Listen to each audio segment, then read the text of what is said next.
Ya, assalamualaikum warahmatullahi wabarakatuh. Mungkin di video kali ini saya akan sharing ya latihan di minggu kemarin tentang latihan CFA menggunakan AMOS ya teman-teman. Latihan confirmatory factor analysis di structural equation model, mengkonfirmasi apakah benar item-item ini udah sesuai dengan aspek-aspeknya gitu. Nah, di sini saya ngambil contoh dari grup WhatsApp multivariat ya, yang udah di screenshot sama Ceria di sini. Contohnya kayak gini ya. Cuman kan kita diminta ganti ke item yang B. Jadi kalau misalnya teman-teman lihat ya, ini kemarin datanya Excel seperti ini. Kita buka dulu.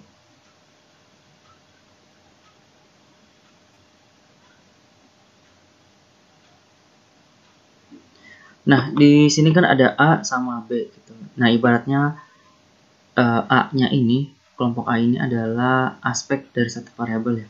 Jadi ini bukan variabelnya gitu. Jadi misalnya motivasi di sini aspeknya misalnya apa ya? Terpacu untuk mendapatkan hadiah. Kalau di sini aspek B-nya itu ingin mendapatkan kepuasan gitu. Misalnya ada dua aspek motivasi, sebetulnya nggak ada aspeknya sih. Nah, 1 sampai 9 ini menginterpretasikan itemnya ya, item pertanyaannya. Nah, 1 sampai 9 ini juga mempresentasikan itemnya. Nah, terus kita kembali lagi ke Amos, kita langsung mulai aja ya. Nah, gitu. Menggunakan contoh yang ini, kita akan buat pola yang sama. Jadi pertama-tama teman-teman buka Amosnya, nanti tampilannya akan seperti ini. Terus untuk membuat bulatan pertama ini yang pertama akan kita buat menggunakan ini ya. Oh ya, sebelumnya di pola diagram ini, gambar yang ini second order ya. Jadi ini first ordernya dari aspek ke itemnya langsung. Second order itu yang dari variabel ke aspeknya gitu. Jadi kita sebenarnya karena yang di sini kemarin nggak bisa, jadi kita akan menguji first ordernya. First order itu menguji apakah benar item-item ini sesuai dengan aspeknya gitu teman-teman. Nah, ini kita mulai aja. Pertama teman-teman klik yang ini, klik di sini satu. Terus kalau misalnya mau munculin garis yang 3 ini, kotak 3 ini, tekan teman-teman tekan dengan bentuk kursor yang masih seperti lilin ini ya, di tengah-tengah sampai bulatannya merah. Pencet sekali nanti muncul sekali, karena kita butuhnya 3 kotak, jadi kita pencet 2 kali lagi, jadi 3. Terus di bulatan kedua juga sama, klik sekali. Nah, terus untuk munculkan 3 kotak kita pencet 3 kali. Nah, yang ketiga pun sama ya.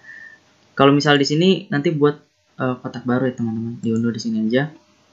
Nah, kita untuk membuat 3 kotak item ini harus di tengah-tengah lingkarannya sampai lingkarannya berbentuk merah. Nah, karena ini posisinya ke kanan, kita juga ikutin aja teman-teman. Di rotate ini di icon yang ini ya. Nah, panah muter ini kita pencet aja sampai bulatannya merah, kan? Tekan. Nah, yang kedua yang perlu kita lakukan adalah ngasih nama. Nah, sebelum kasih nama, kita matiin dulu ya icon ini. Jadi kalau misalnya icon ini ada warna biru seperti ini, berarti aktif gitu. Fungsinya aktif untuk merotasi. Nah, jadi kita matiin dulu, kasih nama. Ini X1.1. Kita samain aja sama yang di sini, teman-teman. Hilang. Terus ini juga X1.2. Silang, ini X1.3. Nah, terus kita ngisi kotak-kotak item ini ya. Nah, kotak-kotak item ini nggak bisa kita isi manual gitu, pakai angka.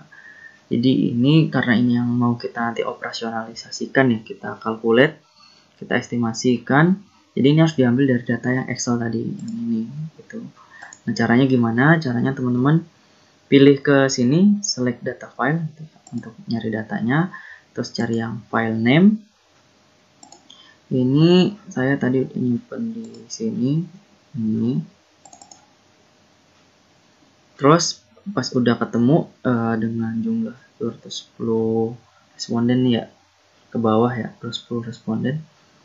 Ini kita klik OK aja gitu. Nah, nanti untuk munculin data tadi yang bertujuan untuk masukin datanya ke kotak item ini, kita klik yang ini teman-teman, list variable in dataset. Tuh, nanti muncul kayak gini. Nah, kemarin kan ini yang A ya, sekarang kita yang B. Ini kita masukin aja ya, di drag aja langsung. Boleh diklik dulu sampai biru, abis itu di drag. Boleh juga langsung drag kayak gini. Ini saya sekali drag. Jadi panah kursornya diarahin ke yang mau kita drag gitu. Misalnya B7 kita arahin ke B7, langsung drag aja. Kalau dipencet dulu B8 nya terus abis itu di drag juga boleh. Nah gini, ini kita close aja. Nah yang berikutnya kita lakukan adalah membuat si buletan variabelnya teman-teman. Kita pencet ke klik yang ini, draw unobserved variable di sini ya. Nah terus kita gambar panahnya dari merah sampai ke hijau baru dilepas. Ini juga dari merah tekan sampai ke hijau baru dilepas. Ini dari merah sampai ke hijau tekan ya baru dilepas itu. Nah variabel ini juga harus dikasih nama. Kita samain aja namanya ya, satu. Terus ini adalah errornya ya teman-teman. Ini kita kasih juga buat error. Nah kayak gini. Nah sekarang permasalahannya kita harus ngisi buletan-buletan ini, karena kalau misalnya yang buletan-buletan error ini nggak dikasih nama variabelnya gitu, nggak dikasih nama kayak kotak-kotak yang lainnya, nanti nggak bisa dikalkulate gitu. Tadi udah saya coba ternyata nggak bisa. Nah cara mudahnya kita ke plugin, terus ini name unobserved variables gitu kan. Jadi kita kasih nama variabel-variabel yang nggak diobservasi gitu. Sebenarnya kalau misalnya semuanya bisa ya kecuali kotak ini, kayak misal X1, X2, X3 gitu. Kalau misalnya mau cepet aja gitu teman-teman, nanti ini otomatis dikasih nama kayak error ini E10, E1 sampai E12 gitu. Nah udah seperti ini kita ke view, terus ke analysis properties. Nah di sini untuk itu ya, formula apa aja atau rumus apa aja akan kita masukin. Yang pertama di sini udah standarnya minimize history ya.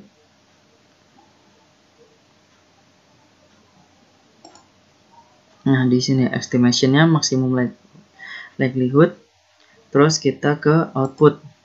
Di sini minimize history udah standar, terus standardize, terus modification indices ya, indices. Jadi nanti kalau misal ada hasilnya gitu, hasil dari outputnya, kita dikasih tahu juga indikator indikasi-indikasi variabel yang perlu dimodifikasi gitu. Nah, kalau yang tes for normality ini pilihan aja ya teman-teman. Karena di contohnya kemarin nggak ada, ini nggak usah. Nah setelah itu di close, terus kita calculation. Caranya cek dulu standardized estimate, analyze, computation. Tapi ini nggak bisa ya, ini harus di save dulu, namanya aja ya tes 1. Nah nanti oh iya maaf, sebelumnya ini harus dikasih ini dulu teman-teman, rumusnya ya, titel kemarin lupa.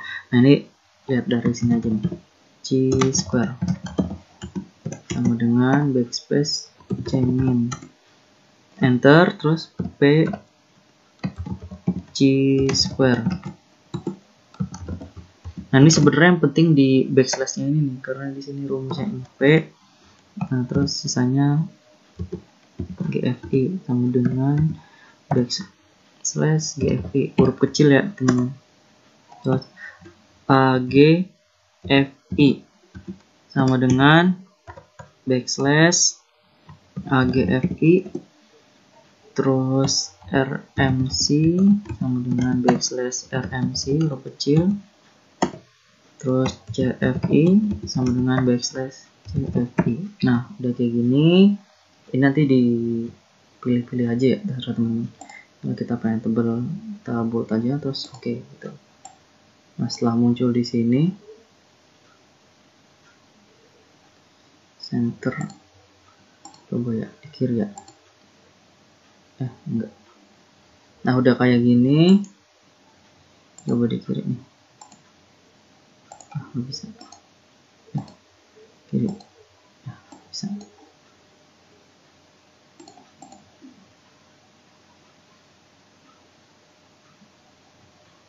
Ya, oke aja dah. Nah kayak gini, terus udah titelnya udah, terus kita mau calculation ya teman-teman. Standardize, terus analyze, calculate, estimate. Nah ini kan kemarin emang nggak bisa ya, karena mungkin datanya nggak terlalu bagus gitu kan, jadi nggak bisa dikalkulasi. Nah akhirnya kemarin dianjurkan untuk pakai first order aja gitu. First order itu maksudnya nyari estimasi dari aspek sama indikator gitu, indikator cocok nggak dengan aspeknya gitu. Nah ini kita hapus aja semua. Cara ngapusnya pencet yang silang ini kayak tang, terus kita pencet aja. Kalau kita deketin ke area yang kita hapus sampai merah, habis itu diklik. Nah kayak gini.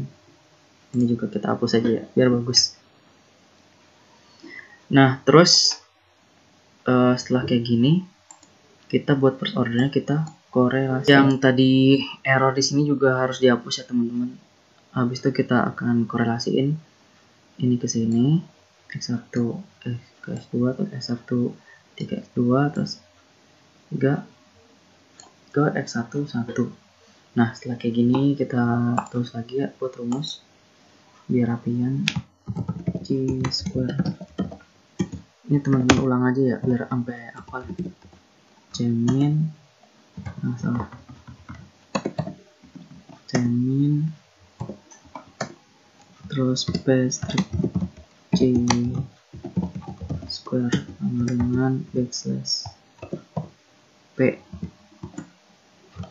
GFI sama dengan backslash GFI AGFI sama dengan backslash AGFI, enter RMC. Nah ini RMC yang paling beda sendiri ya, RMC backslash RMC CFI sama dengan backslash CFI. Nah di sini yang beda sendiri itu RMC ya, RMC nya harus kurang dari 0,08. Kalau misalnya yang AGFI dari GFI, AGFI sama CFI itu harus di atas 0,9. Terus kalau PC square-nya harus di bawah 0,05. Nah C square-nya kemarin makin gede, makin bagus kayaknya. C square, nah gini ya, ini kita okein aja. Nah kayak gini. Nah setelah kayak gini kita ke view lagi, kita cek lagi ya. Kalau misalnya ada yang kelewat, estimasinya maksimum likelihood, outputnya standardize, modification indices, terus indices ya. Terus test for normality and outlier-nya nggak usah. Nah ini kita close, terus ke analyze. Bisa di sini, bisa di sini sih. Ini juga sama nih, calculate estimate. Ini. Ini kita simpan lagi ya, tes dulu.